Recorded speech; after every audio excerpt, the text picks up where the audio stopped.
Hi, I'm Janet. And I'm Roger. We're amateur beekeepers and we live in the suburb of Marrickville. My name's Katherine. I am Roger and Janet's daughter and I'm taking over the Working Bee YouTube channel today to teach you how to make a Persian love cake.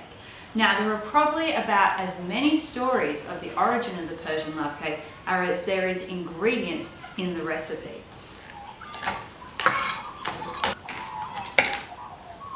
So I've roughly chopped around 15 grams of pistachio nuts, and most versions of this recipe has pistachio nuts, but as I said, depends on who you ask. What we have in our version that's special is honey, because you know, that's very on brand for us. So you're just going to put these ones aside. So you'll want to grab a 15 centimetre cake tin, and you'll need to grease and then line it with some paper. If you want to make a bigger cake, I'd suggest making two, because doing a bigger one in one tin doesn't seem to work out as well. So in this bowl I have 180 grams of almond meal, to which I'll add 10 grams of ground pistachio nuts, so put that one in. Then we'll have 1/3 of a teaspoon of cinnamon. I know that's an annoying measurement, so I think a bit less than half. Grab that one, that looks pretty good to me, scatter that around. And then we've got 35 grams of light olive oil, so just pour that all in there. And to top it off, a little pinch of salt. And now is the time to get your hands dirty. So you really want to get in here and try to work it until you get a light kind of breadcrumb texture. So most love cakes have a biscuit base. To make this base, what we'll do is we'll take 70 grams of our breadcrumb mixture we've got here. So I'll just do that.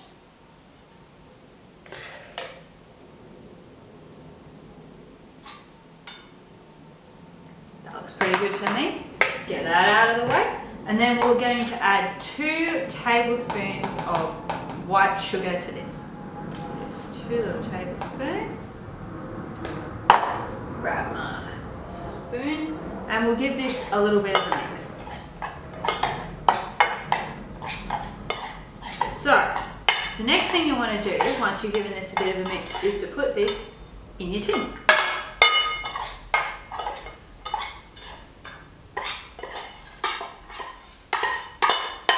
And now what we'll do is we will press the biscuit base into the tin. And while I'm going to do this, I'm going to tell you about the origin story of the Persian love cake while I'm pressing this into the tin.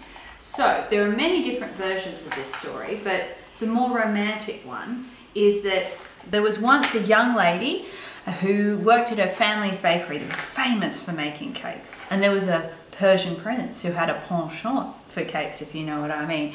And so they fell in love, but it couldn't be. They were from different worlds, all of that wonderful rom-com goodness. Oh, this is looking pretty good, I have to say. So I'm gonna dust my hands off, put this over here. And now it is time for the honey. So in this bowl, I have 1 egg. And I'm going to add to this 1/2 cup of honey. You'll need a little spatula to get it out, probably.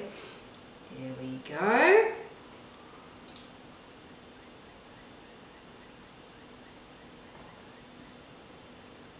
Lovely. All right, and then I'm going to add a second lot of 35 grams of light olive oil. In we go.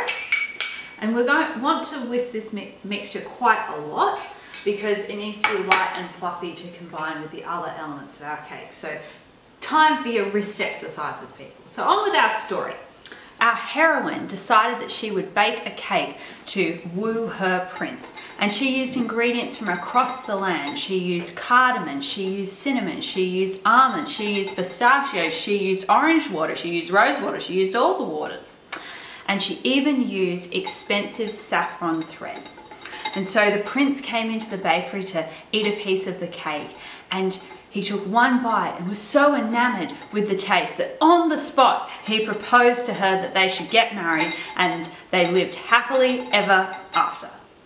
Now, I don't know about you, but I am 27 and single, and this is not relatable content. So I will tell you the way more relatable version in a sec, but first I actually have to finish whisking this.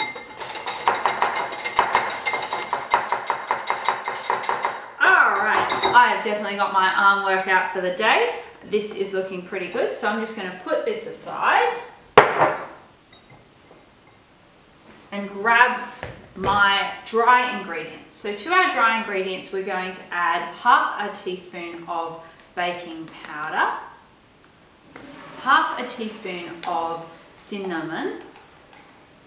There we go, get that in there. Then we're going to have 1/4 teaspoon of cardamom. Go.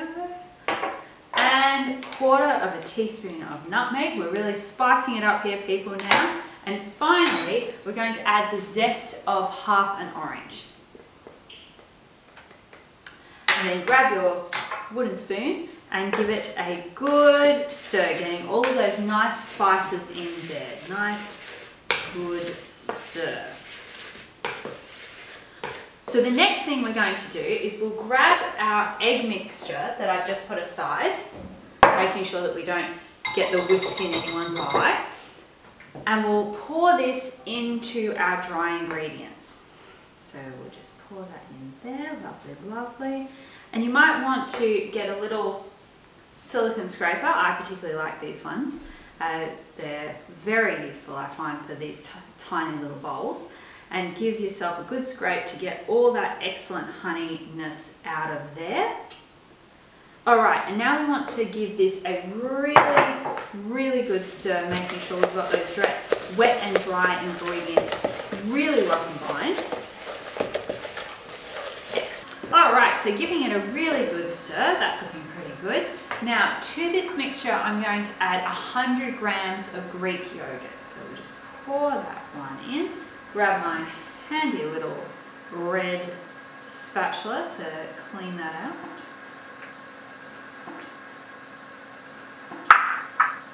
And so make sure that you give this a really good mix, as this is our cake mixture that we've finally got now. That's looking pretty good to me.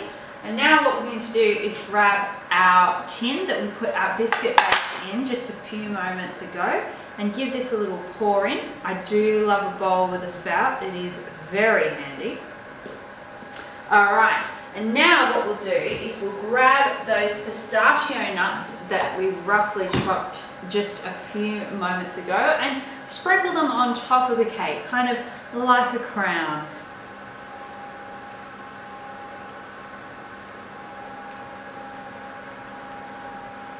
Now I've preheated my oven to 165 degrees fan force, and I'm going to put the cake in. One thing to know is about 40 minutes in, you may need to put a bit of brown paper on top. This is to stop the top of the cake going a bit too crunchy. So I'll bang this in the oven now.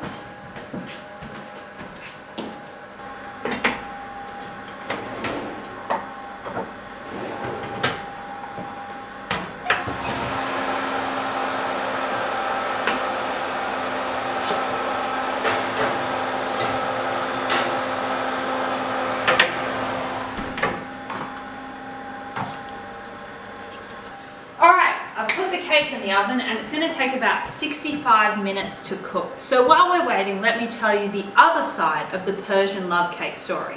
We still have our Persian prince, we still have our baking heroine, and she still does bake him a cake. But right at the moment where the prince is taking his first bite of this delicious, sumptuous cake, he looks at his beloved, stricken, and drops dead. It turns out that the prince has a deathly allergy to saffron. And people say that this could be the reason why we no longer cook Persian love cakes with saffron.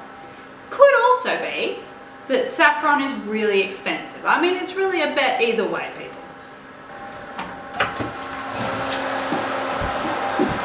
So the cake's getting a little bit brown on the top. So what I'm doing is I'm covering it up with a little bit of paper, as you can see, just to make sure that it doesn't get too crusty. So we'll just close that up and we'll cook it for another 10 to 15 minutes.